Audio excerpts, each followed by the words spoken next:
Hello.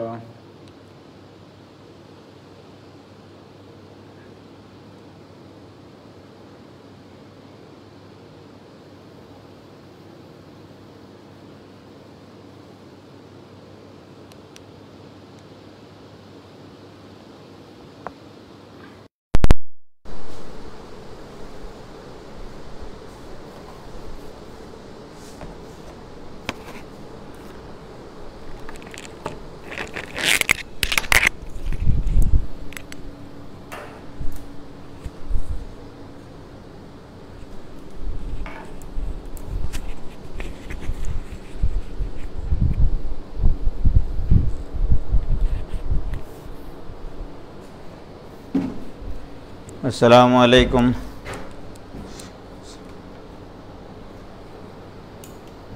কেমন আছেন সবাই? ভালো আছেন তাই না? Very good.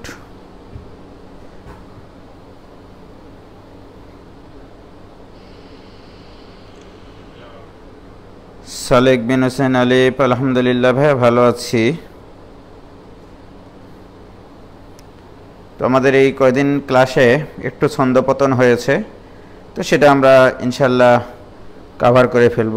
যাই হোক, একটু বিভিন্ন ব্যক্তিগত কাজে খুবই ব্যস্ত ছিলাম।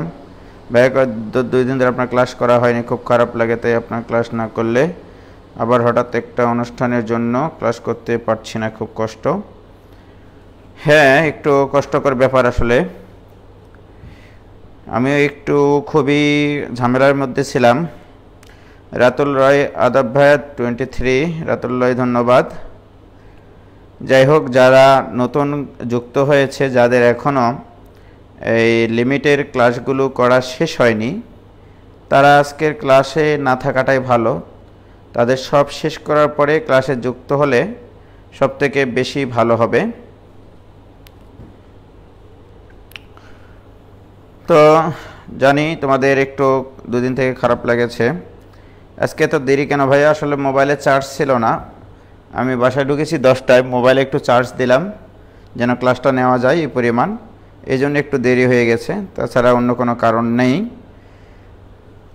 ফারিয়া, তানহা, তাসমিয়া সুলতানা, শাহজালাল হিমেল, তো সবাই অনেকে দুঃখ প্রকাশ করছে, অনেকে চোখ দিয়ে পানি বের করছে। যাই হোক, তাহলে আমরা শুরু করে দিই। আজকের পরীক্ষাটা আসলে যে প্রশ্নটা করা হয়েছে, আমি আসলে গতকালকে রাত্রে শুয়ে গেছিলাম, 8:30টার দিকে শুয়েছিলাম, দিয়ে এমন ঘুম, 10:15টার দিকে আমি মোস্তাককে ফোন দিয়ে বললাম, মোস্তাক একটু তুমি গ্রুপে পোস্ট দাও যে স্যারের একটু শরীর ক্লান্ত বোধ করছে, এই জন্য ঘুমিয়ে গেছে, ক্লাসটা নিতে পারবে না। আর ও কি করেছে, আমি পরে দেখছি পোস্ট সকালে উঠে যে খুব মজা পাইছি নাকি আমি ক্রিকেট খেলা দেখে। আমি ক্রিকেট খেলাই দেখিনি কালকে, ঠিক আছে? তো যাই হোক, এটা ওর ভুল হয়েছে। এই জন্য সব সময় নিজেকে কাজ নিজে করতে হয়, নিজে কাজ করলে হয়, নিজের কাজ করলে হয়। নিজে যদি তুমি নিজের কাজ করো তাহলে হয় 16 আনা, ছেলে করলে হবে 8 আনা, কর্মচারীদের করলে হয় 4 আনা, এটা মনে রাখবা। তো যাই হোক, অত্যন্ত দুঃখ প্রকাশ করছি। তো আমি যে প্রশ্নটা করেছি আজকে সকালে উঠে প্রশ্নটা যখন করি, তখন মনে হলো আমি আগে ক্লাসগুলো দেখে নিই। কিন্তু যেমন আমাদের 7 নম্বর এবং 8 নম্বর ক্লাসে আমি কি করাইছিলাম সেটা দেখে নিই, তারপরে প্রশ্ন করি। তো 7 আর 8 ক্লাস দেখলাম শুধু আমাদের যে limiting value x tends to y sin x minus sin y divide by x minus y, tan x minus tan y divide by x minus y, অর্থাৎ ট্রাইগোনোমেট্রিক ফাংশনগুলোর x minus y divide by x minus y, এই আকৃতির জিনিসগুলো করাইছি। আরেকটা হচ্ছে limiting value x tends to 0 f of x plus h minus f of x divided by h, এই ধরনের লিমিটের মান বের করা আমি শিখাইছি, ঠিক আছে? তো চিন্তা করলাম এগুলো দিয়ে আরও কিছু ছেলে মেয়েদেরকে প্রশ্ন দিই, যে দেখি সেগুলো পারে কিনা। তারপরে অনেকে দেখি 100% মার্ক পেয়েছে, আমি অত্যন্ত খুশি হয়েছি। এবং যারা পারেনি তাদের জন্য অনেক খুশি হয়েছি, কারণ আমি তাদেরকে এগুলো করাবো এবং তারা শিখবে, রাইট? এটা মনে করো না যে যারা পেরেছে তারা তোমার থেকে খুব বেশি কিছু জানে, তুমিও হয়তো বা জানো কিন্তু সেটাকে অ্যাপ্লাই করতে পারোনি, একবারে পারোনি, এর পরবর্তী চেষ্টায় তুমি পারবা, এইটুকু কনফিডেন্স তোমার ভিতরে থাকতে হবে, ঠিক আছে? তো যাই হোক ভাইজান, আসলে আমাদের আজকের পরীক্ষার মূল যে জিনিসটা ছিল সেটা হচ্ছে যে এই আকৃতির অর্থাৎ limiting value x tends to 0 f of x plus h minus f of x divided by h, এটার উপরেই বেশি প্রশ্ন ছিল, তোমরা দেখেছো এটার উপরেই বেশি প্রশ্ন ছিল যে কোনো একটা ফাংশন এফ অফ এক্স দেওয়া থাকবে, দেওয়া থাকলে এই সীমার মানটা আমাকে নির্ণয় করতে হবে, রাইট? তো আমরা সাধারণত যে জিনিসগুলো শিখেছি যে f of x equal two, যখন আমরা ই টু দি পাওয়ার এক্স থাকে সেটার ক্ষেত্রে এটা শিখেছি, এ টু দি পাওয়ার এক্স থাকে সেক্ষেত্রে আমি এই লিমিটটার মান বের করা শিখেছি, ln অফ এক্স এটার মান বের করা শিখেছি এটার জন্য। তারপরে তোমাদেরকে আরও শিখাইছি আমি 6টা ত্রিকোণমিতিক function, sine x, cos x, tan x, right? তারপরে তোমাদেরকে শিখাইছি আমি cosec x, sec x, cot x, right? এগুলো ছিল আদর্শ মান। এবং এখানে ই টু দি পাওয়ার এক্স যখন ছিল, শুধু মনে রাখতে হবে যে ই টু দি পাওয়ার এক্স থাকলে এটার সীমাস্ত মান বের করা শুধু তোমাদেরকে শিখাইছি। শিখিয়ে আমি যে মানে অ্যাডভান্স কাজটা করে রেখেছি যে এক্স না থাকে যদি উপরে রুট এক্স থাকে, যদি এক্স স্কোয়ার থাকে, সাইন এক্স থাকে, কজ এক্স থাকে, তাহলে এই সীমার মানটা কিভাবে বের করা যায় এইটা শেখানোর জন্যই আমি কিন্তু প্রশ্নটা সেট করেছিলাম ভাইজান। এই জিনিসগুলো আমি তোমাদেরকে শেখাইছি না বলো তো? আমি sine x, cos x, tan x শুধু এগুলোই শেখাইনি, সাইন এম এক্স শেখাইছি, কজ এম এক্স শেখাইছি, ট্যান এম এক্স শেখাইছি, কোসেক এম এক্স শেখাইছি, সেক এম এক্স শেখাইছি, কট এম এক্স শেখাইছি, এগুলো শেখায়নি তোমাদেরকে? তো যাই হোক, এগুলো ছিল হচ্ছে আদর্শ জিনিস, যে আদর্শ জিনিস যেটার সাহায্যে মানে এই যে এই সীমার সাহায্যে আমরা এগুলোর সীমাস্ত মান নির্ণয় করতে পারি। এগুলো করাইছিলাম কিনা বলো? বলে এগুলো করাইনি আমি? এগুলো কোনো না কোনো ক্লাসে তোমাদেরকে কিন্তু করাইছি কিন্তু ভাইজান, ঠিক আছে? কি ক্লিয়ার? সাবরিনা আশরাফ কি ক্লিয়ার? হ্যাঁ। তো যাই হোক ভাইজান, তো আসলে এই জিনিসটা আসলে খুবই সুন্দর একটা জিনিস। আমরা কিন্তু এফ অফ এক্স ফাংশন নিয়েছি, এফ অফ এক্স ফাংশনের ডোমেন কিন্তু এক্স, আর এফ অফ এক্সটা হচ্ছে সেই ফাংশনের রেঞ্জ। তো আমি যদি বলি যে y equal to f of x যে কোনো একটা ফাংশন, অর্থাৎ এখানে চলক হিসেবে আছে এক্স এবং ওয়াই, রাইট? এক্সটা হচ্ছে স্বাধীন চলক, তোমরা জানো এক্স হচ্ছে স্বাধীন চলক, ওকে? আর ওয়াইটা হচ্ছে তোমাদের অধীন চলক, অধীন চলক। ওয়াই মানে কিন্তু এফ অফ এক্স, ওয়াই মানে কিন্তু এফ অফ এক্স, তাহলে অধীন চলকটা হচ্ছে ওয়াই বা এফ অফ এক্স, বাট স্বাধীন চলককে এক্স, রাইট? এখন প্রশ্ন হচ্ছে যে আসলে আমি যে জিনিসটা বলতে চাচ্ছি সেটা হচ্ছে, দেখো বাবা, এরকম যে এটা ওয়াই অক্ষ, এটা হচ্ছে এক্স অক্ষ, ওকে? এক্স অক্ষ, এটা ওয়াই অক্ষ। একটু ফিলিংস সহকারে আজকে পড়ালেখা করার আমরা চেষ্টা করব। এটা হচ্ছে ভুল বিন্দু বা মূল বিন্দু, ওকে? এটা এক্স অক্ষের ঋণাত্মক দিক, এটা ওয়াই অক্ষের ঋণাত্মক দিক, রাইট? আমি ধরে নিলাম কোনো একটা ফাংশন এইরকম, এটা হচ্ছে ফাংশন, অর্থাৎ এফ অফ এক্স ফাংশন। এক্সের বিভিন্ন মানের জন্য এখানে ওয়াইয়ের বিভিন্ন মান পাওয়া যায়। মনে করো এটা y equal to f of x function, okay? Y equal to f of x function, right? প্রিয় শিক্ষার্থী বন্ধুরা, আমি ধরে নিলাম যে এই যে বিন্দুটা, তাহলে এই বিন্দুটার উচ্চতাটা আমি ধরে নিলাম ওয়াই। ওয়াই মানে কিন্তু আমাদের কাছে কত? F of x. এর অর্থ কি? এর অর্থ হচ্ছে এক্স অক্ষ বরাবর যে মানটুকু আছে সেই মানটুকু যদি এক্স হয়, এই মানটুকু যদি এক্স হয়, তাহলে ফাংশনটার মান হবে এফ অফ এক্স অথবা ওয়াই। তাহলে দিস ইজ কল্ড ওয়াই বা এফ অফ এক্স, অর্থাৎ এক্সের এই মানের জন্য ফাংশনটির প্রাপ্ত মান। ওকে, এখন প্রিয় শিক্ষার্থী বন্ধুরা, আমি এখান থেকে একটু দূরে গিয়ে মনে করো এই জায়গাটাতে, অর্থাৎ এখান থেকে এইটুকুর মান যদি আমি বলি ডেল এক্স অর্থাৎ এক্সের পরিবর্তন, রাইট, এক্সের পরিবর্তন। লক্ষ্য করো ভাইজান, যখন এখানে এক্স তখন এফ অফ ব্র্যাকেটের ভিতরে থাকবে এক্স। দেখো, আমি যদি এরকম একটা জিনিস লিখি যে এটা মূল বিন্দু, এটা যে কোনো একটা ফাংশন y ইকুয়াল টু মনে করো 2x, রাইট, এটাই কিন্তু এফ অফ এক্স, আসলে this is f of x. এখন যদি বলি আমি এক্স এর মান যদি 1 হয়, এখানে যদি এক্স এর মান 1 হয়, তাহলে এফ অফ 1 আমরা কিন্তু এখানে লিখি এফ অফ 1, রাইট, তারপরে যত মান আসবে। আমি যদি এখান থেকে এইটুকু যদি 1 বলি, তার মানে আমি কিন্তু এখানে আর এফ অফ 1 বসাবো না, এই মূল বিন্দু থেকে এটা কত দূরে আছে সেটা বসাবো। তাহলে মূল বিন্দু থেকে এটা কত দূরে আছে, এই বিন্দুটা এটা 2 একক দূরত্বে আছে, তার মানে আমরা এই উচ্চতাটাকে বলবো দিস ইজ এফ অফ 2, অর্থাৎ মূল বিন্দু থেকে এই বিন্দুর দূরত্ব যত সেইটা হচ্ছে এক্স এর মান, অর্থাৎ এখানে এক্স এর জায়গায় বসবে 2, অর্থাৎ এফ অফ 2। আমার যদি এখান থেকে এইটুকু 2 হয়, আমার এইটুকু যদি 2 হয়, তার মানে এখান থেকে এইটুকু কত, এইটুকু কিন্তু তোমার 4, তার মানে এই বিন্দুতে এই ফাংশনের যে উচ্চতাটা পাবো সেই উচ্চতার নাম হবে এফ অফ 4, এফ অফ 4। কি ক্লিয়ার বাবা? মানে কোনটা কি জিনিস বোঝায় সেটা কি বুঝতে পারলাম আমি? তাহলে তুমি বলো এই পয়েন্টটাতে এফ অফ এক্স হয়েছে কারণ মূল বিন্দু থেকে এটুকু ডিস্টেন্স এক্স।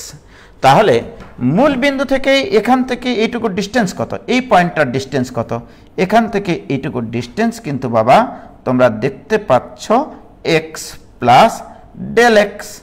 তাহলে তোমরাই বলো, আমার এখানে যখন 4 তখন এখানে লিখেছিলাম F of 4 F of x ফাংশনের ক্ষেত্রে, রাইট। তাহলে এই মূল বিন্দু থেকে এই বিন্দুটার ডিস্টেন্স যদি এক্স প্লাস ডেল এক্স হয়, তাহলে এই উচ্চতাটুকু এখান থেকে এই যে এই উচ্চতাটুকু কত হবে, এটাকে তোমরা আমাকে একটু বলতে পারবা প্লিজ? তাহলে এই উচ্চতাটুকু হবে তোমাদের, এই পুরো উচ্চতাটুকু হবে তোমাদের f of x plus del x. কি clear? F of del x plus del x. প্রিয় শিক্ষার্থী বন্ধুরা, আমি এইটুকু বোঝাতে পারলাম কিনা সেটুকুর আগে উত্তর দিতে হবে। প্রিয় শিক্ষার্থী বন্ধুরা, এবারে দেখো আমি যেটা বলতে চাচ্ছি, এইটুকুর উচ্চতা তো আমরা বলেছি আসলে এফ অফ এক্স বা ওয়াই। আমি এখান থেকে এর উপর একটা লম্ব টানলাম, তাহলে এইটুকু আমরা বলবো ওয়াই, এইটুকু আমরা বলবো ওয়াই। আর এইটুকুকে আমরা যদি বলি যে এটুকু ওয়াই এর পরিবর্তন, এক্স এর পরিবর্তন যখন ডেল এক্স, এক্স এর পরিবর্তন যখন ডেল এক্স, তখন ওয়াই এর পরিবর্তন যেটুকু হয়েছে সেইটুকুর নাম আমি দিচ্ছি ডেল ওয়াই। তাহলে এই চিত্র থেকেই বলো তো বাবা, আমি কি বলতে পারি যে y plus del y, y plus del y equal to f of x plus del x, এটা আমরা বলতে পারি, রাইট। তাহলে y plus del y equal to f of x plus del x. তাহলে ডেল এক্স এর পরিচয় কি? X এর পরিবর্তন, এক্স অক্ষ বরাবর এক্স এর পরিবর্তন। ডেল ওয়াই এর পরিবর্তন কি? এক্স এর পরিবর্তন ডেল এক্স হলে ওয়াই এর যে পরিবর্তন হয় that is called del y. আর ওয়াই ইকুয়াল টু কত ধরেছো তুমি? ওয়াই ইকুয়াল টু কিন্তু ধরেছো তুমি এফ অফ এক্স। কি ক্লিয়ার বাবা? তাহলে আমি যদি এখন তোমাকে বলতে চাই, তাহলে এখান থেকে ডেল ওয়াই, শুধু ডেল ওয়াই কত, তাহলে আমি যদি এটা থেকে এটা বিয়োগ করি, তাহলে ডেল ওয়াই ইকুয়ালটা আমি লিখতে পারবো f of x plus del x minus f of x. তাহলে আমার এখানে দুইটা নোটেশন, একটা হচ্ছে ডেল এক্স, ডেল এক্সটা কি? ডেল এক্সটা হচ্ছে এক্স এর পরিবর্তন, এক্স এর পরিবর্তন, ওকে, এক্স এর পরিবর্তন। What is del y? Del ওয়াইটা কি? ডেল ওয়াই হচ্ছে এক্স এর পরিবর্তন ডেল এক্স হলে ওয়াই এর পরিবর্তন, ওয়াই এর পরিবর্তন, ওয়াই এর পরিবর্তন। কি ক্লিয়ার? বলো বাবা ঠিক আছে কিনা? ক্লিয়ার? তাহলে ডেল এক্স মানে এক্স এর পরিবর্তন আর ডেল ওয়াই মানে হচ্ছে ওয়াই এর পরিবর্তন। এখন আমার প্রশ্ন তোমাদের কাছে, এই যে চিত্রে দেখো এক্স এর পরিবর্তন যখন ডেল এক্স করেছি, ওয়াই এর পরিবর্তন হয়েছে ডেল ওয়াই। তাহলে আমি যদি এখন ঐকিক নিয়মে তোমাদেরকে বলতে চাই যে এরকম ভাবে, কিছু মনে করো না বাবা, হ্যাঁ, এক্স এর পরিবর্তন, এক্স এর পরিবর্তন ডেল এক্স হলে ওয়াই এর পরিবর্তন, ওয়াই এর পরিবর্তন কত? Del y. এটা আমরা দেখেছি, এক্স এর পরিবর্তন যখন ডেল এক্স তখন ওয়াই এর পরিবর্তন ডেল ওয়াই। অতএব এক্স এর পরিবর্তন যখন এক একক তখন ওয়াই এর পরিবর্তন হবে del y by del x, right? তাহলে এক্স এর একক পরিবর্তনে ওয়াই এর যে পরিবর্তন ঘটে, দেখো এখানে একটা খুবই মজার ঘটনা ঘটে গেছে, যে আমি বলছি তোমাদেরকে, হ্যাঁ, এই পয়েন্টটা মনে করো পি পয়েন্ট আর এই পয়েন্টটা মনে করো কিউ পয়েন্ট, ওকে? তাহলে এই পি কিউ সরলরেখা যদি আমি যোগ করে দিই, তাহলে তোমরা একটু খেয়াল করে দেখো বাবা, আমি যদি বলি এই সরলরেখাটা পি কিউ সরলরেখাটা যোগ করেছি, এই পি কিউ সরলরেখাটা এই সাদা রেখার সাথে থিটা কোণ উৎপন্ন করে। আমরা অ্যাকচুয়ালি এখানে যেটা পেয়েছি del y by del x মানে এক্স এর একক পরিবর্তনে ওয়াই এর পরিবর্তনের হার। সো দিস ইকুয়াল টু আমি কি লিখতে পারি বাবা এখানে, যে ডেল ওয়াই এইটা, ডেল এক্স এইটুকু, অর্থাৎ এই যেখানে একটা সমকোণী ত্রিভুজ হয়েছে, দেখো এই সমকোণী ত্রিভুজের লম্ব ডিভাইডেড বাই ভূমি বোঝায়। লম্ব বাই ভূমি মানে ট্যান থিটা, এটা আমরা বুঝি ট্যান থিটা, রাইট? প্রিয় শিক্ষার্থী বন্ধুরা, যেহেতু এই সাদা সরলরেখার এই হলুদ সরলরেখা পরস্পরের সমান্তরাল, তাহলে এটাকে যদি বর্ধিত করে দিই, তাহলে এইটা থিটা হলে ডেফিনেটলি এটাও থিটা। তার মানে দেখো পি কিউ সরলরেখাটা, পি কিউ সরলরেখাটা এক্স অক্ষের ধনাত্মক দিকের সাথে থিটা কোণ উৎপন্ন করে, পি কিউ সরলরেখাটা। তাহলে এই y equal to f of x বক্ররেখার উপরিস্থিত দুইটা ভিন্ন বিন্দু পি এবং কিউ, রাইট? আমি যেটা পাইছি del y by del x, সেটা আসলে পি কিউ সরলরেখা, পি কিউ ছেদকের, পি কিউ ছেদকের ঢাল বোঝায়। আমরা ঢালের সংজ্ঞা শিখেছি, যারা এখানে এসএসসি 23 আছে তারাও বুঝবে। কোন একটা সরলরেখা এক্স অক্ষের ধনাত্মক দিকের সাথে যে কোণ উৎপন্ন করে তার ত্রিকোণমিতিক ট্যানজেন্টকে ওই সরলরেখার ঢাল বলে। তাহলে আমরা কি বলতে পারি যে এইটা হচ্ছে পি কিউ এর ঢাল এবং এম দ্বারা ঢাল প্রকাশ করা হয়। তাহলে m P Q equal to del y by del x. তাহলে del y by del x এর পরিচয় হচ্ছে y equal to f of x বক্ররেখার উপরিস্থিত দুইটা ভিন্ন বিন্দু সংযোগ রেখাংশের ঢাল, সংযোগ রেখাংশের বা সংযোগ সরলরেখার ঢাল বোঝায়।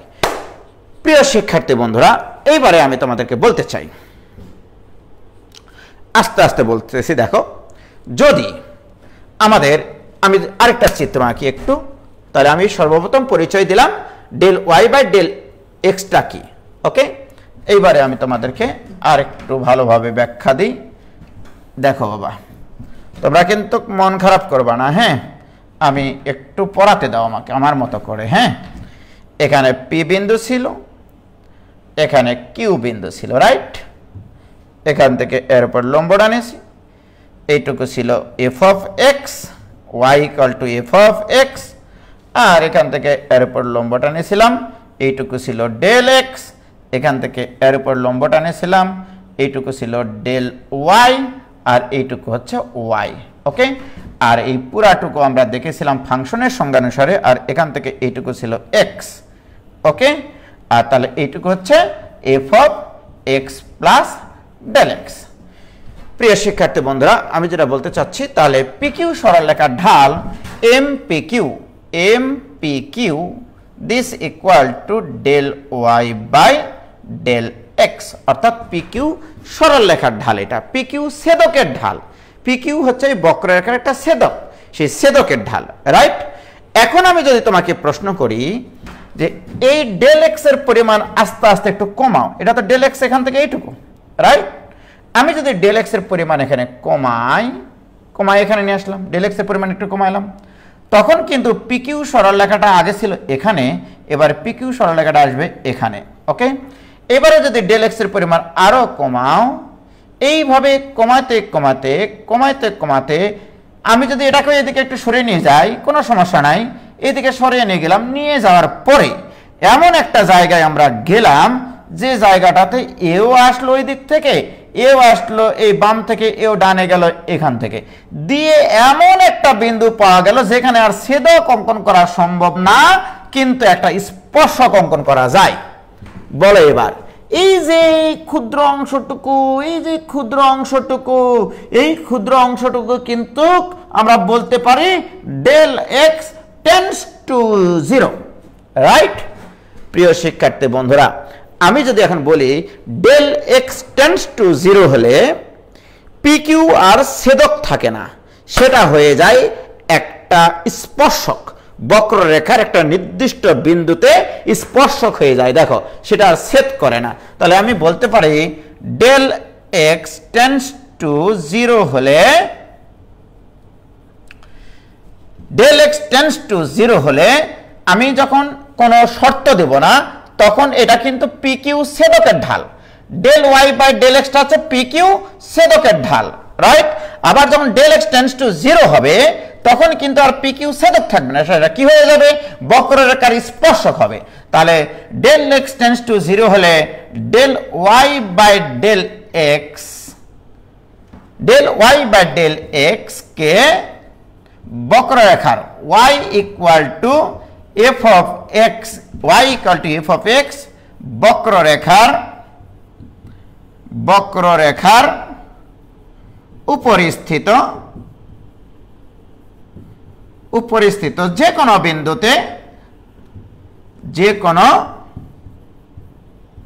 বিন্দুতে অঙ্কিত স্পর্শকের ঢাল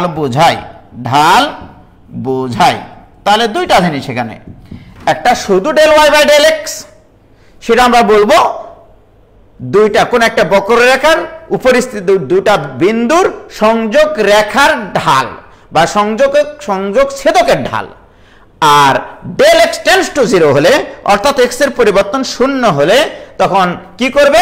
এই দুটা বিন্দু পরস্পরের উপর সমাপতিত হবে, সমাপতিত হলে সেটার ছেদক থাকে না, সেটা হয়ে যায় স্পর্শক। সুতরাং আমরা ডেল এক্স টেন্ডস টু 0 হলে del y by del x কে বলা হয় y equal to f of x বক্ররেখার উপরিস্থিত যে কোনো বিন্দুতে অঙ্কিত স্পর্শকের ঢাল বোঝায়। কি ক্লিয়ার বাবা? এটুকু বলে, এটুকু ক্লিয়ার কিনা?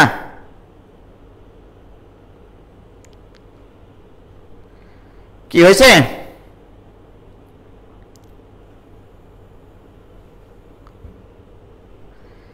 কি নেটওয়ার্ক খুব প্রবলেম?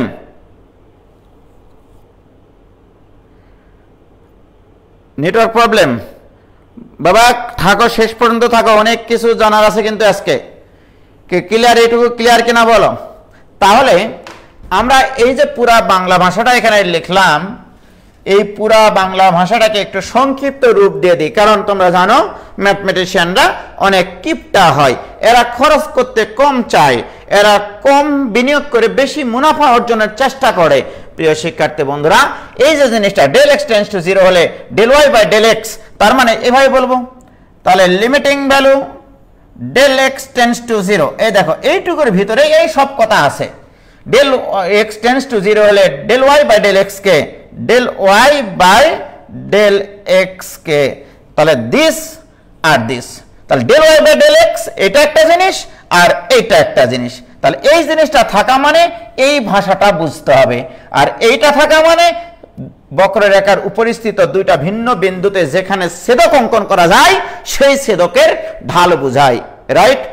অ্যাকচুয়ালি ঢাল মানে হচ্ছে ঢালুতা, এটা কতটুকু মানে এক্স এর সাপেক্ষে ওয়াই এর মান কতটুকু বেশি বা কম, এটা নির্ধারণ করা হয় ঢাল। যেমন দেখো এটার ঢাল একবারে 0, ঢাল নাই তো। আমরা যখন একটা পাহাড়ের দিকে উঠি, ঢাল যখন বেশি হয় তখন তোমরা কি বলে, এটা তো অনেক বেশি উঁচু রে, বেশি ঢালের, রাইট? এরকম আস্তে আস্তে খাড়া হয়ে যখন যায় তখন ঢাল বেশি। কেন ঢাল বেশি হয়? এক্স এর মান ঠিক থাকে, ওয়াই এর মান বাড়তে থাকে, রাইট? ওয়াই এর মান বাড়তে থাকে, তাহলে ওয়াই বাই এক্স, এক্স এর একক পরিবর্তনে ওয়াই এর যে পরিবর্তন সেটাকেই বলা হয় ঢাল, রাইট?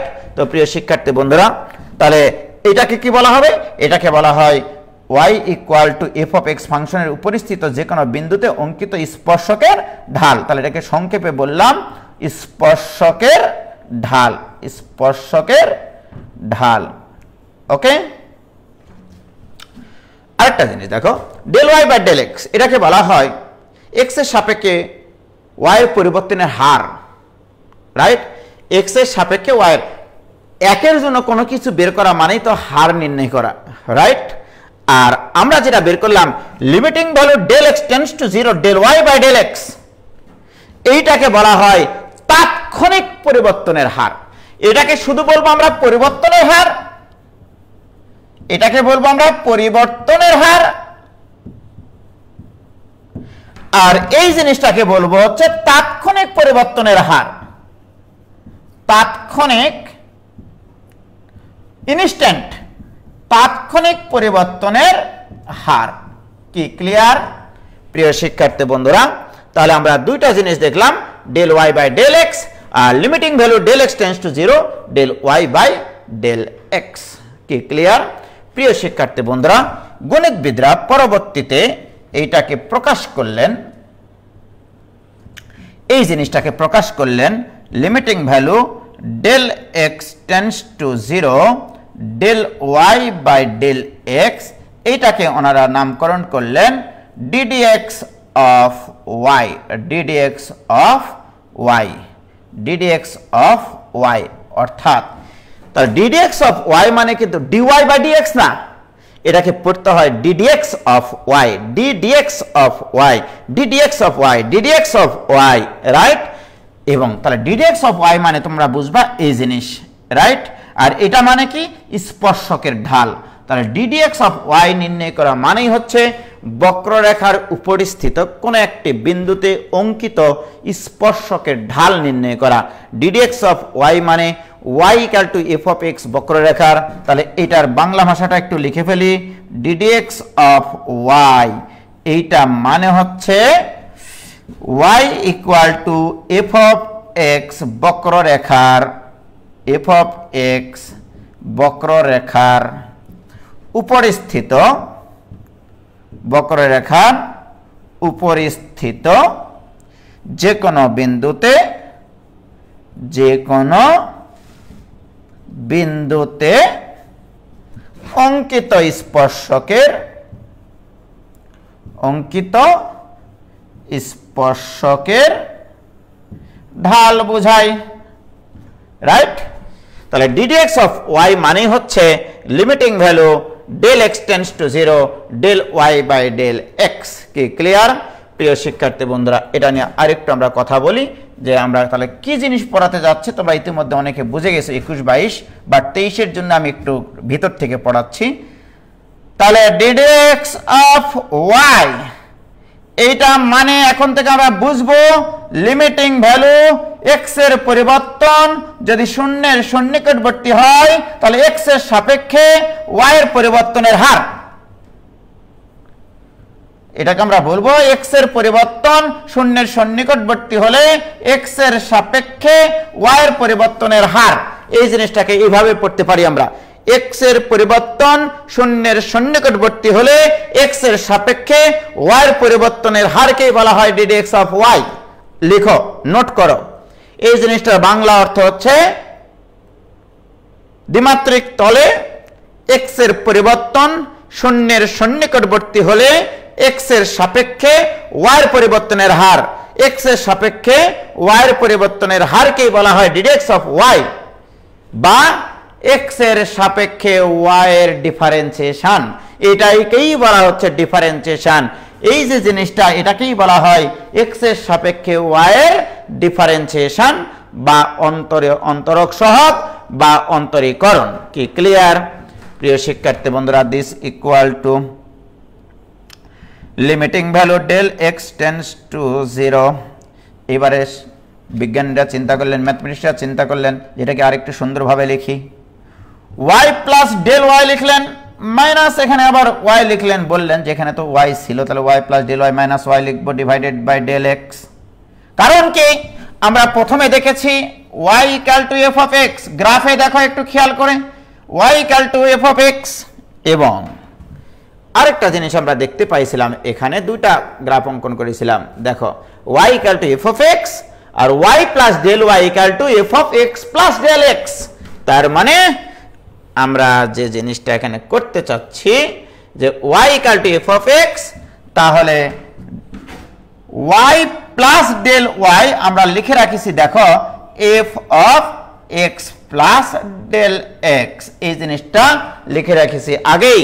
তাহলে এই জন্য আমরা এখানে y প্লাস ডেল y লিখলাম আর y লিখলাম, কারণ এগুলোকে আমরা ফাংশনের মাধ্যমে প্রকাশ করব। এবার আমাদের কি ছিল, y equal to f of x ছিল, তাহলে y মানে f অফ x, তার মানে কি ddx of f of x, ddx of f of x equal to ddx of y মানে f of x equal to এটা, তার মানে this equal to limiting value del x tends to 0 y plus del y, y plus del y মানে কত, f of x plus del x minus y মানে f of x divided by del x। কি clear প্রিয় শিক্ষার্থী বন্ধুরা?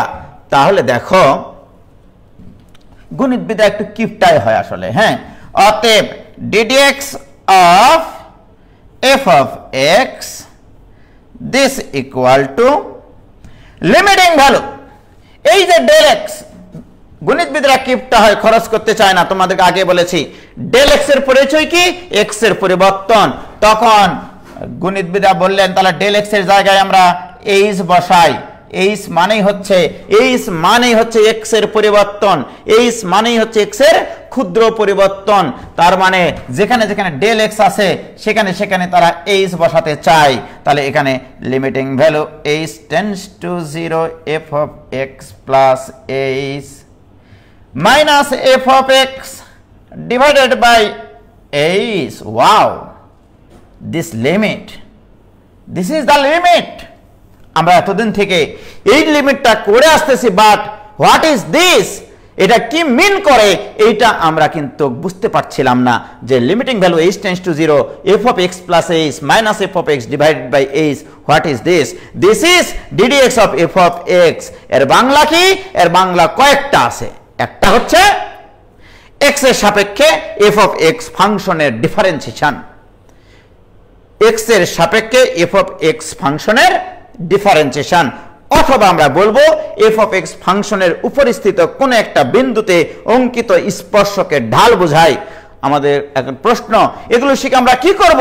এগুলো বহুত কাজ আছে ভাইজান। আমরা কেন স্পর্শক এর ঢাল শিখবো? আমরা জানি এই বিভিন্ন ধরনের গ্রাফের বিভিন্ন ধরনের কাহিনী ঘটে। যেমন এখানে যদি স্পর্শক হয়, এই স্পর্শক x অক্ষের সমান্তরাল হয় তখন ঢাল শূন্য হয়। এই পয়েন্টে স্পর্শক x অক্ষের সমান্তরাল হয় তখন ঢাল শূন্য হয়। এই পয়েন্টে স্পর্শক কোন একটা কোণ তৈরি করে তখন ঢাল এই কোণটা ট্যানজেন্ট অফ এই কোণ হয় তখন ঢাল, রাইট?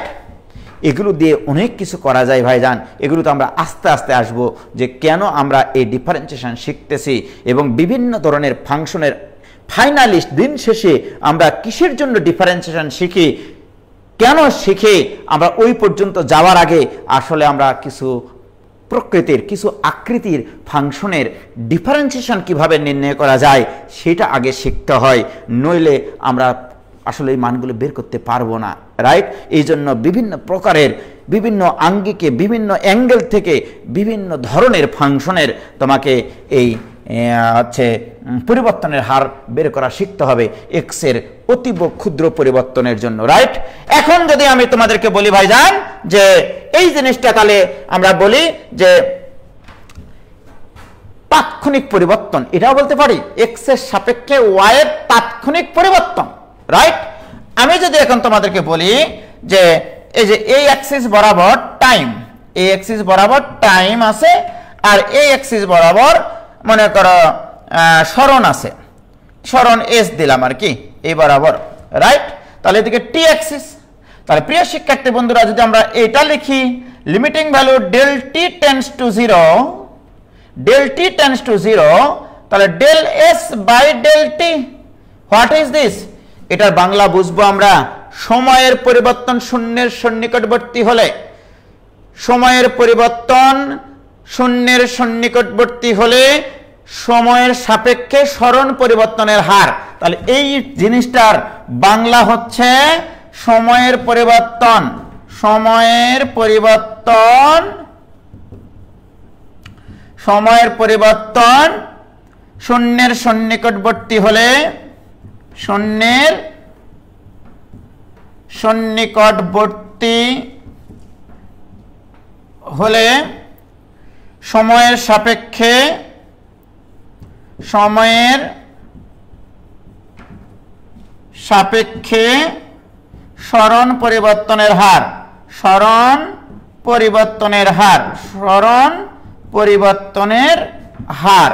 ওকে, এই যে জিনিসটা, তাহলে এই জিনিসটা বাংলা আছে সময়ের পরিবর্তন শূন্যের সন্নিকটবর্তী হলে সময়ের সাপেক্ষে সরণ পরিবর্তনের হার, এটাকে বলা হয় তাৎক্ষণিক বেগ, এটাকে বলা হয় তাৎক্ষণিক বেগ, এটাকে বলা হয় তাৎক্ষণিক বেগ, কোন একটা মুহূর্তের বেগ, তাৎক্ষণিক বেগ।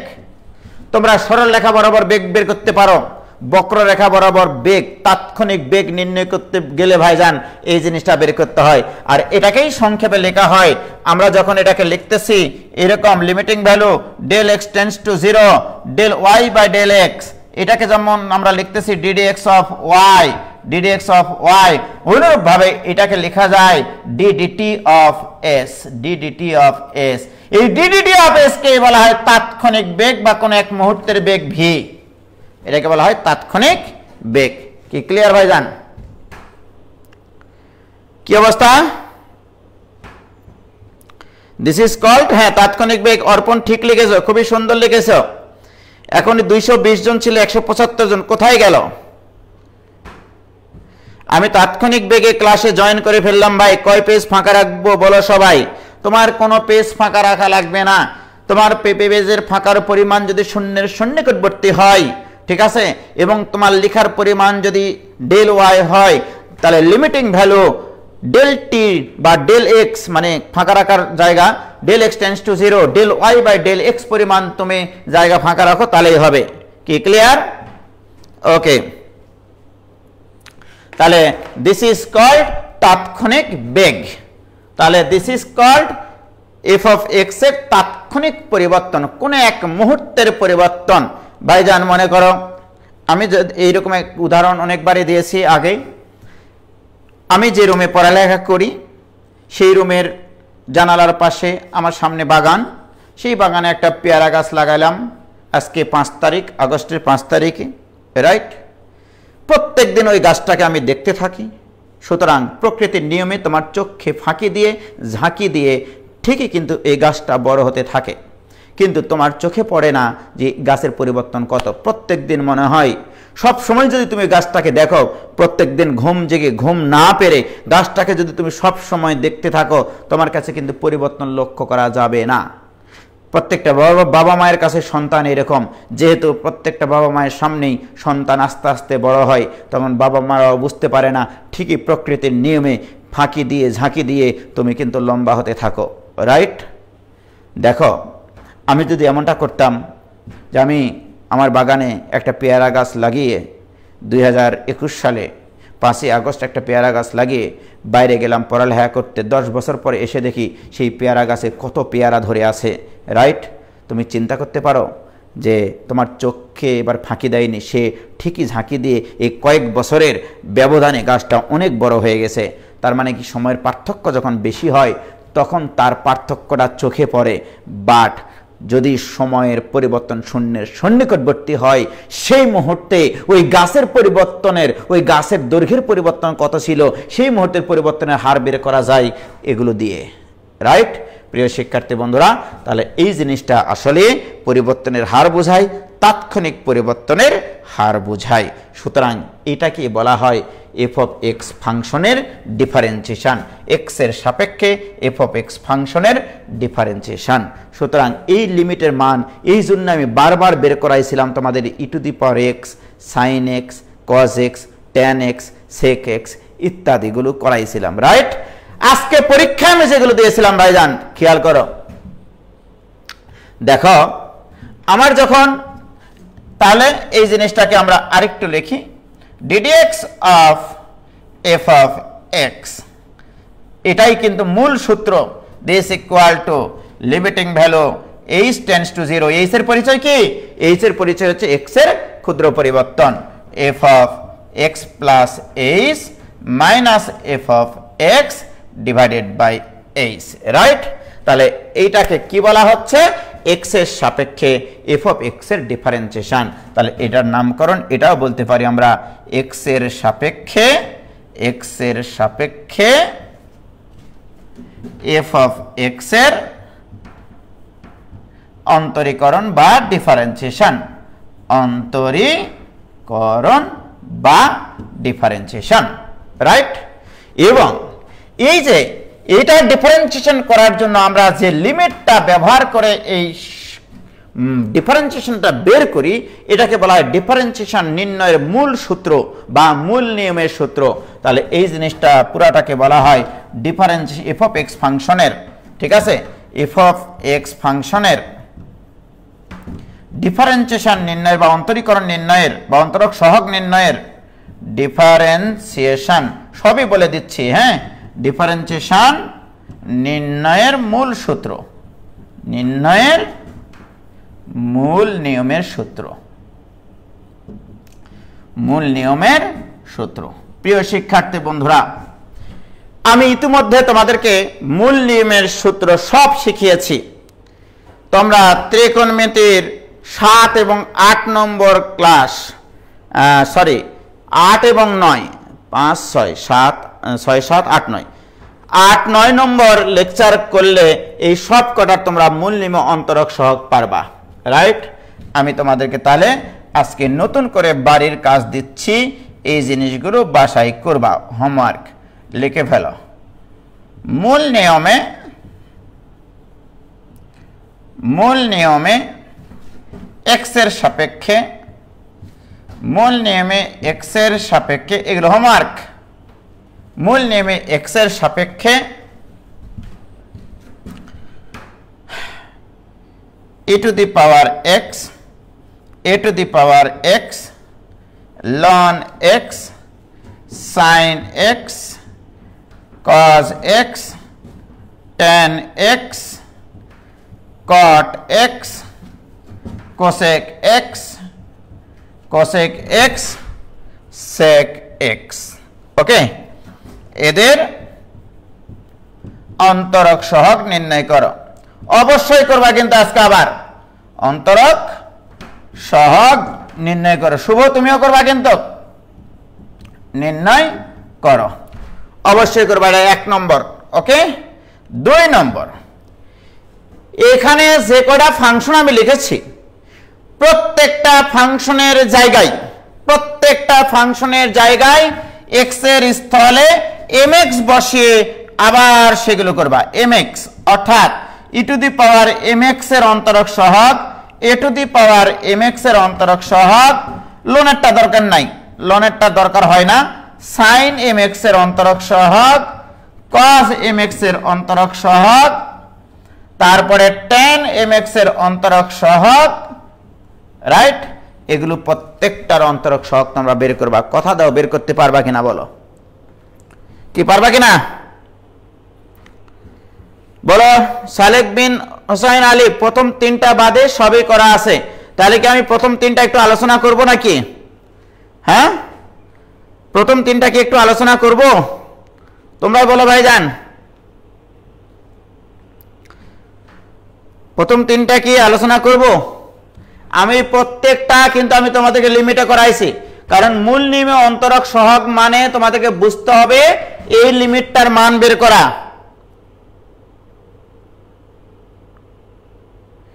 আপনার জীবনে এত এক্স দেখে ভাবি না আবার একটি পেয়ারা গাছ লাগিয়ে বসে, মানে কি?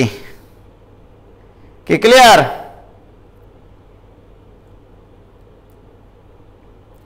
ওকে, তাহলে প্রথমগুলো আমি করাচ্ছি দেখো, এবং প্রথমগুলো করানোর পরেই আমি তোমাদেরকে মজাটা দেখাচ্ছি। প্রিয় শিক্ষার্থী বন্ধুরা, সর্বপ্রথম তোমাদের সাথে আমার কথা, আমি তোমাদেরকে লিমিটের এটা প্রমাণ করিয়েছি। Limiting value x tends to 0 e to the power x minus 1 by x equal to 1, এটা আমার লাগবে। এই জিনিসটা আমার সাহায্যকারী ভার্ব হিসেবে লাগবে।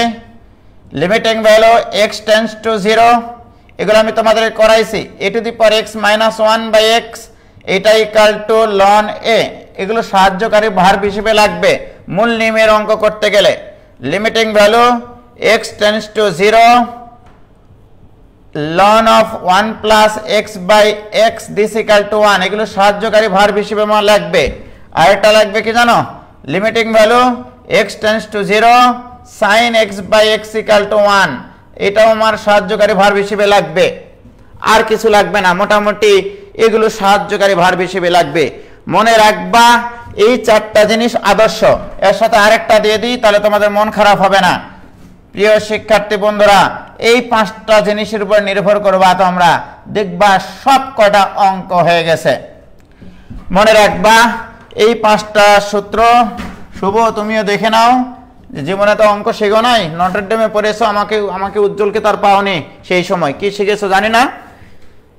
এই পাঁচটা হচ্ছে আদর্শ লিমিটের সূত্র, আদর্শ পুরুষ বা আদর্শ সূত্র, আদর্শ সূত্র।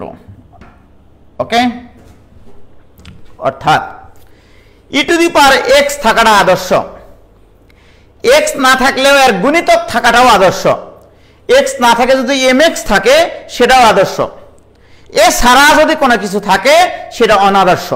এটা মাথায় আগে নিয়ে নাও। এখানে এক্স থাকা, এখানে 1 থাকা, এখানে এক্স থাকে, এটা আদর্শ। এখানে এর পর এক্স থাকা, মাইনাস 1 থাকে, এক্স থাকা, এটা আদর্শ। ln 1 প্লাস এক্স থাকা, এটা আদর্শ। সাইনের পরে এক্স থাকা আদর্শ, নিচে এক্স থাকবে, এটা আদর্শ, রাইট? এখানে যদি এক্স না থেকে 2x থাকে সেটাও হতে পারে, এক্স এর গুণিতক হতে পারে।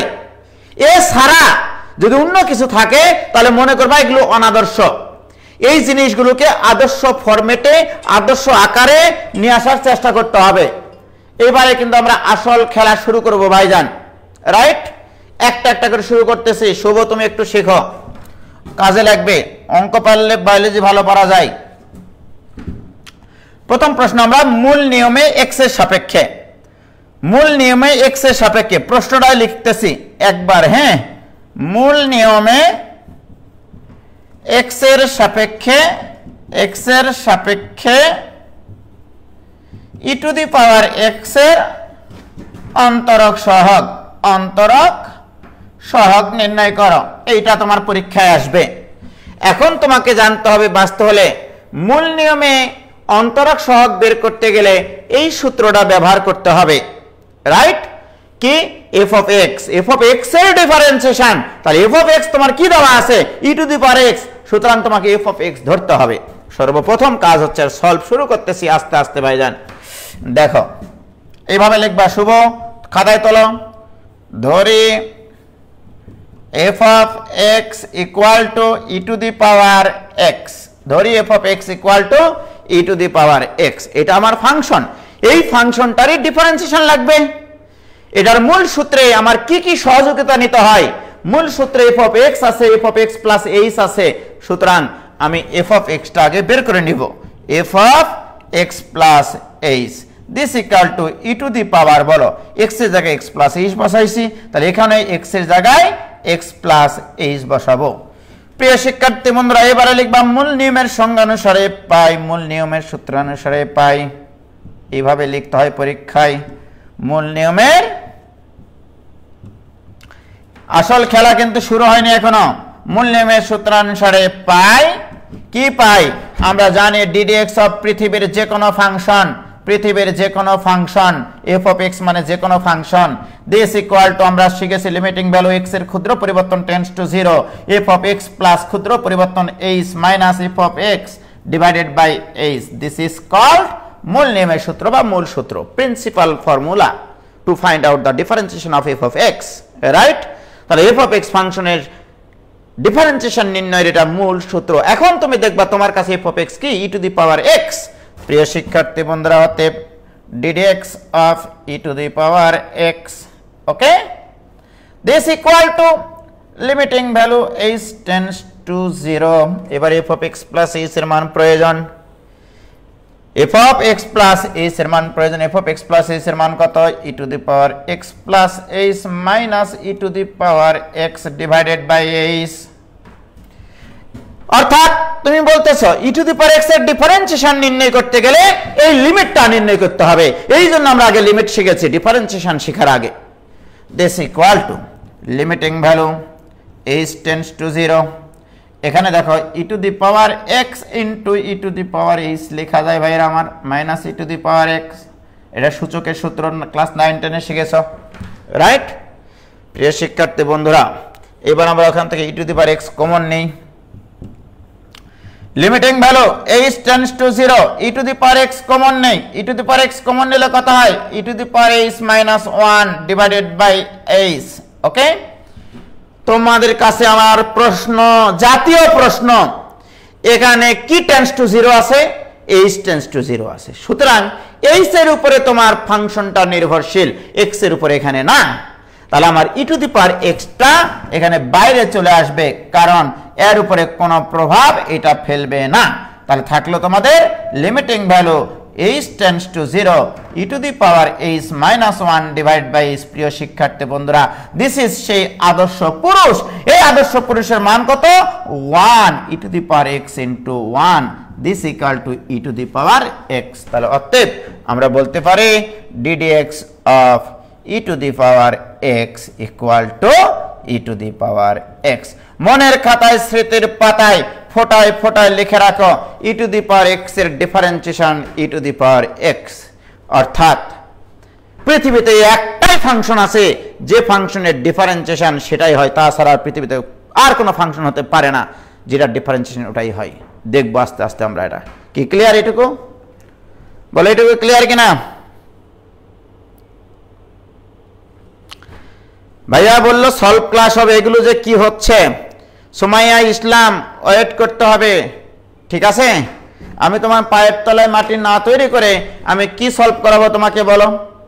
এই যে জিনিসটা আদর্শ, অর্থাৎ আমি তোমাদেরকে বলতে চাচ্ছি e to the power x এর মূল নিয়ম অন্তরক সহগ তুমি পারো, রাইট? যখনই আমি এটাকে একটু চেঞ্জ করে দিই তখনই তো তুমি আর পারো না। যেমন আজকে দিয়েছি x এর সাপেক্ষে, আমি আজকে কি দিয়েছিলাম? x এর সাপেক্ষে আসলে e to the power x স্কয়ারের ডিফারেন্সিয়েশন করতে দিয়েছিলাম, সেটা তো আর পারো না, রাইট? দেখো এখন আসল খেলা শুরু, আসল প্রবলেম। এবার আসল ক্লাস শুরু হবে, এবারে আসল ক্লাস, আসল ক্লাস, অ্যাকচুয়াল ক্লাস আর একটু পরে শুরু হবে। দেখো আমি এবার তোমাকে প্রশ্ন করলাম, মূল নিয়মে x এর সাপেক্ষে, মূল নিয়মে x এর সাপেক্ষে e to the power x square এর অন্তরক সহগ নির্ণয় করো, এর অন্তরক সহগ নির্ণয় করো। যখন এটা বলি আমি, 99% স্টুডেন্টস অফ বাংলাদেশ এই অঙ্ক পারে না। কেন পারে না? কারণ তারা পুঁথিগত কয়েকটা প্রবলেম সলভ করে এসছে, যখন একটু উলটপালট করে দেওয়া হয় তখন আর পারে না। বাট তুমি উজ্জ্বল ভাইয়ের স্টুডেন্ট, তুমি ভুলে গেলে চলবে না, তোমাকে বাঁচতে হলে জানতে হবে অঙ্ক কি, রাইট? তোমাকে চিন্তা করতে হবে আমি e to the power x আকৃতির ফাংশনের মূল নিয়মের অন্তরক সহগ জানি, কিন্তু এখানে আছে e to the power x square, হতাশ আমি, রাইট?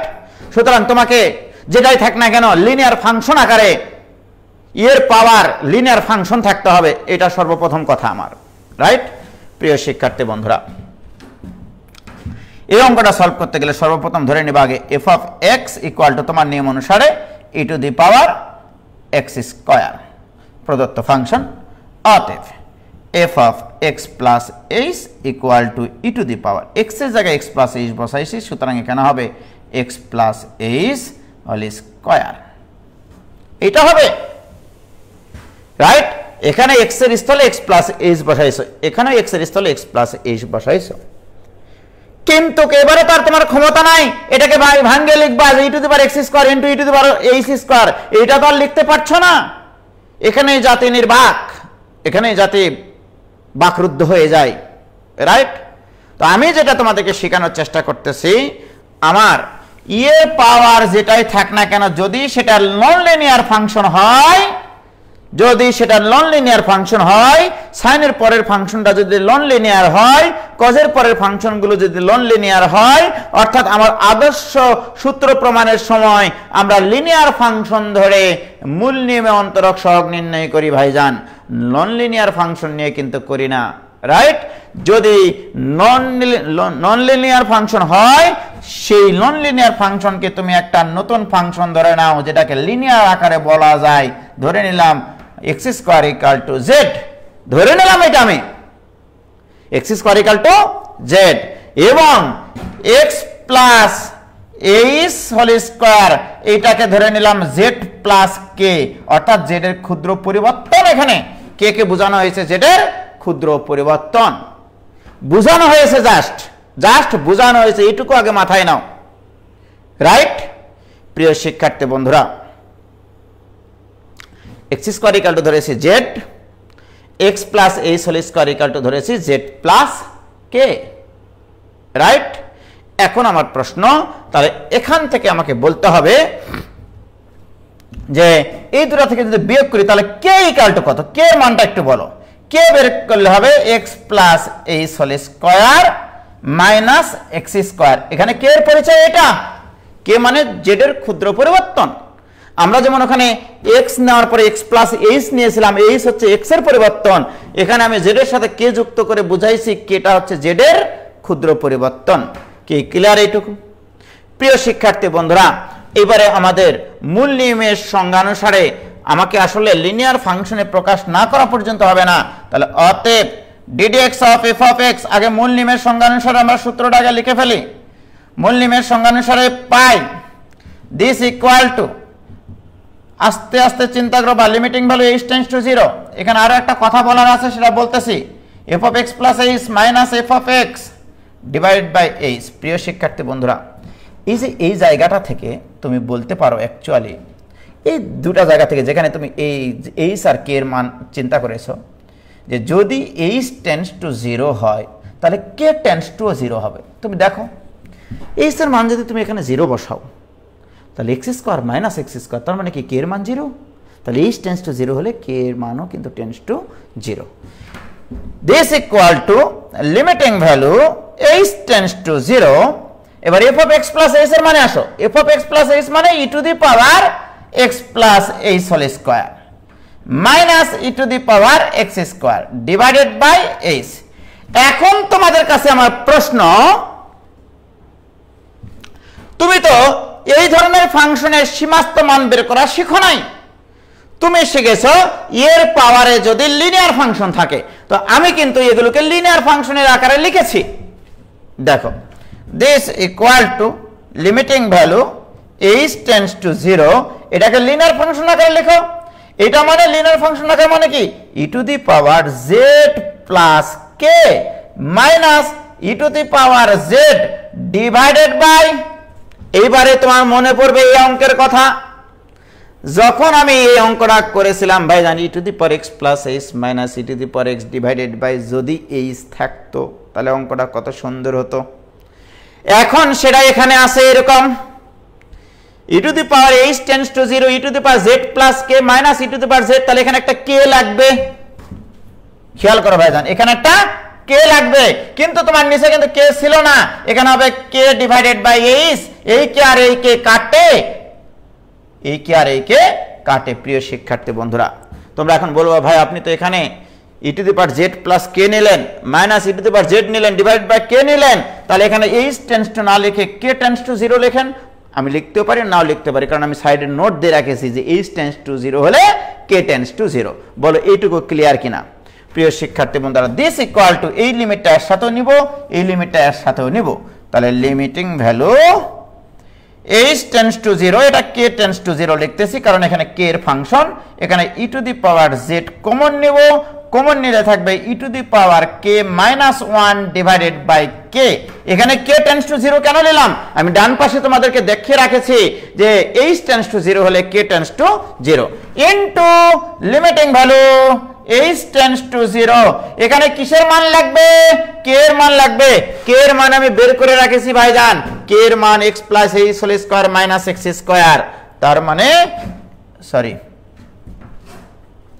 কে এর মান এখানে x plus h whole square minus x square divided by h. এই যে এইচ কে এর মান ওখানে নেওয়া ছিল, কে মানে কি x plus h whole square minus x square, এটা নেওয়া ছিল না। সো দিস ইকুয়াল টু, প্রিয় শিক্ষার্থী বন্ধুরা, ই টু দি পাওয়ার জেডটা এখানে নিয়ে নাও, ই টু দি পাওয়ার জেড বাইরে নিয়ে নাও, into limiting value k tends to 0 e to the power k minus 1 divided by k into, এখন এটার লিমিট মান বের করা শিখতে হবে তোমাকে, এগুলো আমি শিখাইছি। Limiting value h tends to 0, এটা আমি সূত্র ফেলি, a square plus 2xh plus h square minus x square divided by h. কেন এটা করতেছি? কারণ এখানে কাল্পিত উৎপাদক আছে। হর যদি শূন্য হয় আমরা চেষ্টা করি হরের সেই শূন্য হওয়ার জন্য যা দায়ী যে উৎপাদকটা, সেই উৎপাদকটাকে কাটার জন্য উপরে একটা এইচ নিয়ে আসতে হয়। যেমন দেখো এখানে এক্স স্কয়ার কাটা দেওয়ার পরে একটা এইচ আসবে। সো দিস ইকুয়াল টু, প্রিয় শিক্ষার্থী বন্ধুরা তোমরাই বলো এটার মান কত? এটার মান আসলে 1।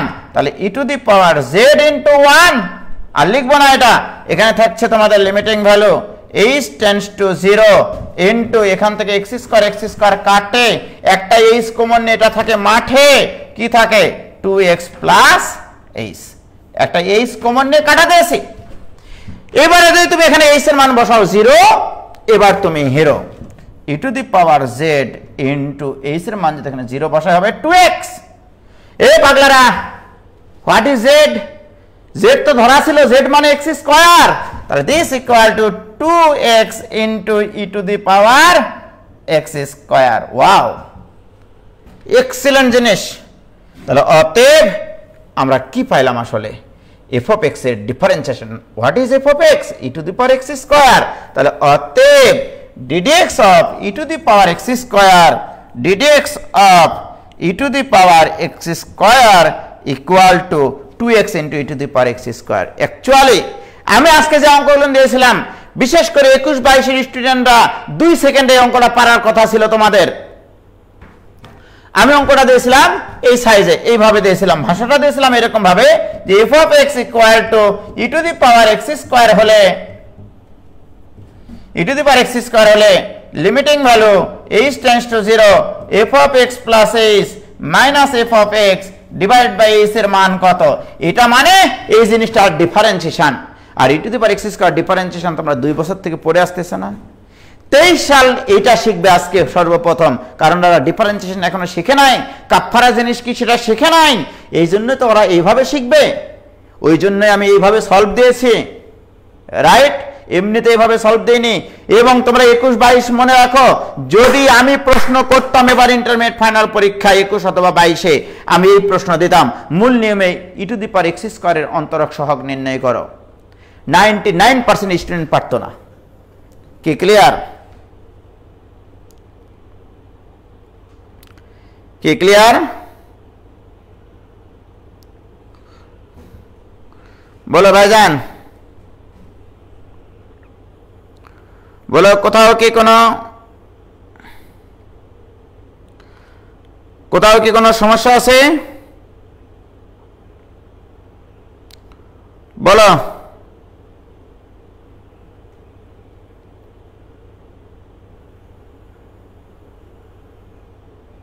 কি হয়েছে?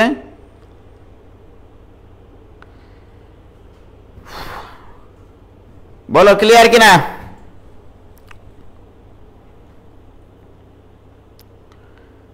কি ক্লিয়ার? একদম সব কিছু ক্লিয়ার? তাহলে আমার দেখো এখানে ফিলিংসটা কি, তুমি শুধু মনে রাখবা যে ই টু দি পাওয়ার এক্স যখন অর্থাৎ লিনিয়ার ফাংশন থাকে সেটার মূল নিয়মে অন্তরক সহগ তোমরা পারো। এখন আমি তোমাদেরকে দিয়েছিলাম e to the power root x এর অন্তরক সহগ মূল নিয়মে, দিই নাই আমি? বলো e to the power root x এর মূল নিমন্ত্রক সহগ দিয়েছিলাম। এটাও খুব সুন্দর প্রশ্ন, এটাও সবাই দিলে পারবে না, আমাকে খালি প্রশ্ন করতে দিলেই হয়। আমি 22-23 সালে প্রশ্ন কিন্তু এগুলোই করব, রাইট।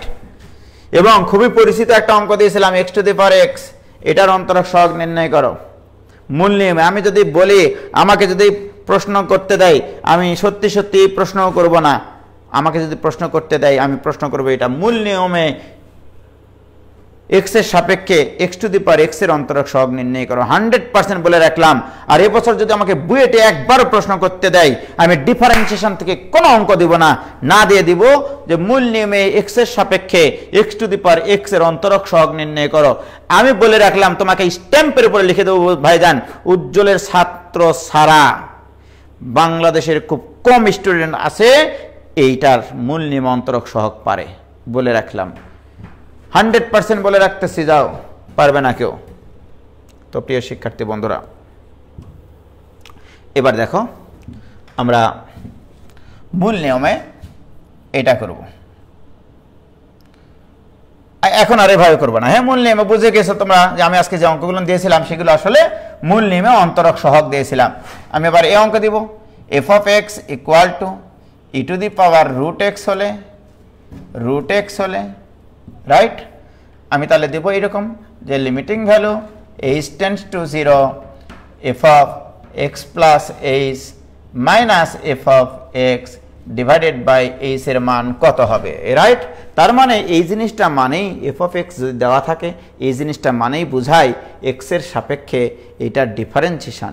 যারা 21-22 স্টুডেন্ট, এটা তো এমনিতেই পারতো রে ভাই। E to the power root x এর ডিফারেন্সিয়েশন হয় e to the power root x, আর রুট এক্স এর কাপফারা 1/2 রুট এক্স। 23 সালেরা বুঝবে না, ওই জন্য তো আমি এটাকে মূল নিয়মে করানোর চেষ্টা করছি, রাইট। এবার তাহলে লেখো, ধরি, দেখো এটাও একইভাবে করব।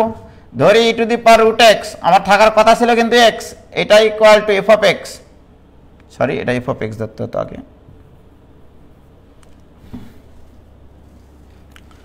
F of x. তাহলে f of x equal to e to the power root x, অতএব f of x plus h এটা ইকুয়াল টু হবে e to the power root of x plus h, x এর জায়গায় x plus H. তাহলে আগের মতোই এই যে নন লিনিয়ার ফাংশনটাকে আমরা জেড ধরে নেব, ধরে root x equal to z, অতএব রুট অফ এক্স প্লাস এইচকে ধরবো আমরা z plus k, z plus k. তাহলে এখানে কে এর মানটা বের করে নেব, কে ইকুয়াল টু কত, রুট ওভার কে এর পরিচয়টা দিয়ে নেবা x plus h minus root x, this is k. এবং আমরা বলে নিব এইচ টেন্ডস টু 0 হলে কে টেন্ডস টু 0 এটা ব্যবহার করতে পারবো স্যার। জাস্ট এই জিনিসটুকু বারবার এই জিনিসটুকু তোমাকে বলতে হবে।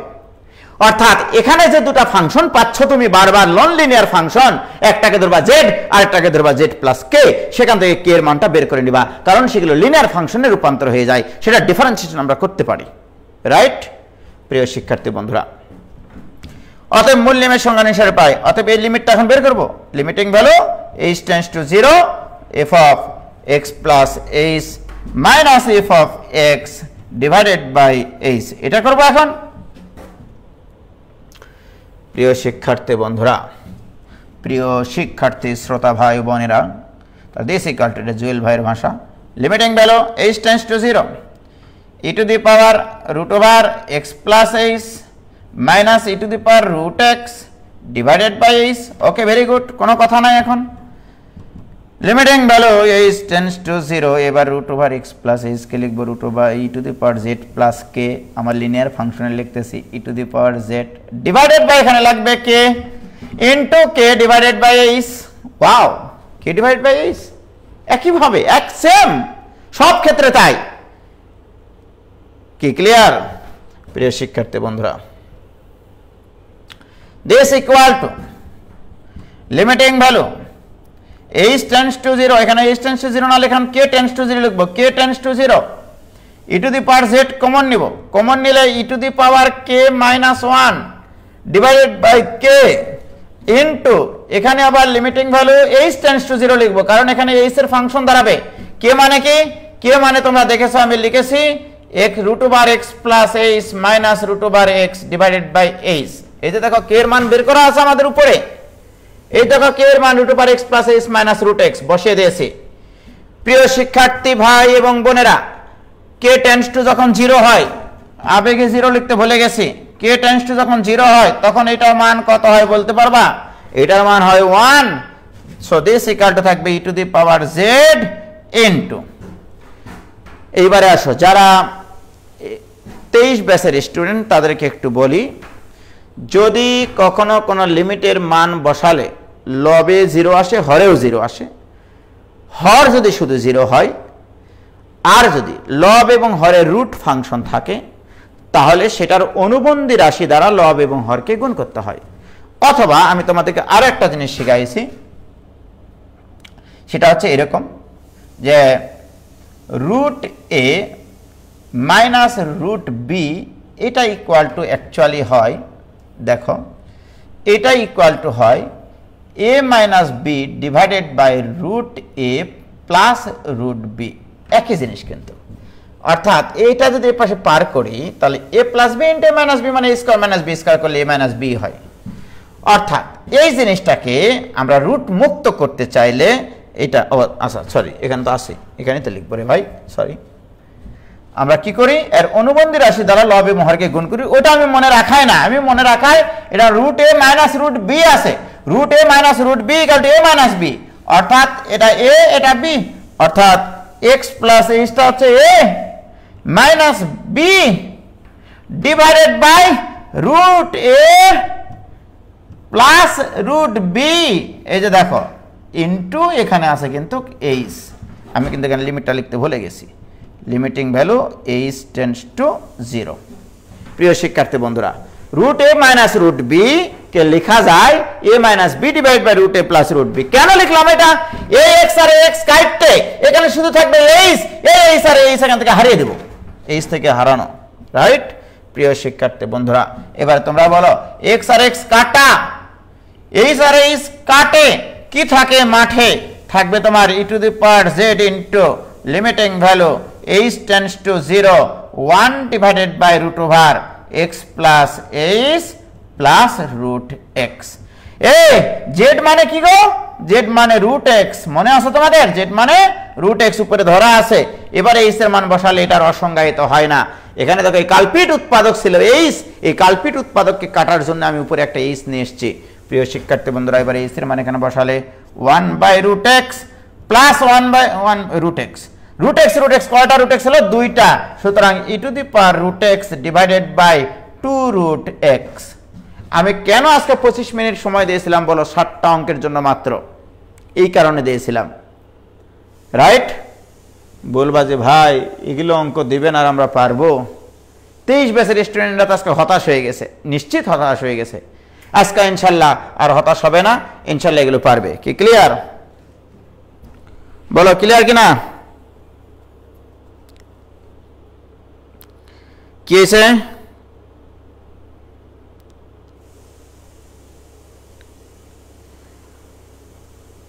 ওকে, কাইটটা কুচি কুচি হয়ে গেল, হয়েছে? ফিজিক্স সবাই কোথায় পড়ো? অনলাইনে ভালো কোনো স্যার সাজেস্ট করো প্লিজ। ফিজিক্স তো ফিলিংসের বিষয় রে ভাই, ম্যাথ ভালো করে পড়ো তাহলে ফিজিক্স এমনিতেই হয়ে যাবে, ঠিক আছে? ফিজিক্স ভাই আপনি কোশ্চেন করলে খাতায় লিখে আসবো উজ্জ্বল ভাইয়ের স্টুডেন্ট। হ্যাঁ ঠিকই আছে, কিন্তু উজ্জ্বল ভাই সেম টু সেম প্রশ্ন দিবেন না। আমি আসলে সেম টু সেম প্রশ্ন, Tasmia Sultana x two the power x, এটাতে কি পাওয়ার এক্স কে অন্য কিছু ধরে নিতে হবে? না, এমসিকিউ দিলে তো এসব সহজেই। ইফফাত জামিলা সিনেকদার ঠিকই বলেছ, আমি জাস্ট বলতেছি এমসিকিউ দিয়েছিলাম মানে এগুলো খুবই সহজ ছিল, শুধু তোমাকে বুঝে নিতে হতো যে আসলে এটা ডিফারেন্সিয়েশন করতে বলা হয়েছে, আর তোমরা তো ডিফারেন্সিয়েশন পারোই। 23 ব্যাচের জন্য আমি ডিটেইলড সলভ দিয়েছি, এবং তোমাদের জন্য যদি মূল নিয়মে আসে পরীক্ষায় তোমরা যেন পারো, ওই জন্য আমি ডিটেইল সলভ দিয়েছি। কি ক্লিয়ার? ওকে, ফিজিক্স রওশনারা আইডি থেকে সম্ভবত সাদিয়া, এখন কি বুঝতে পারছো বাবা অঙ্কগুলো কিভাবে করতে হবে? হ্যাঁ,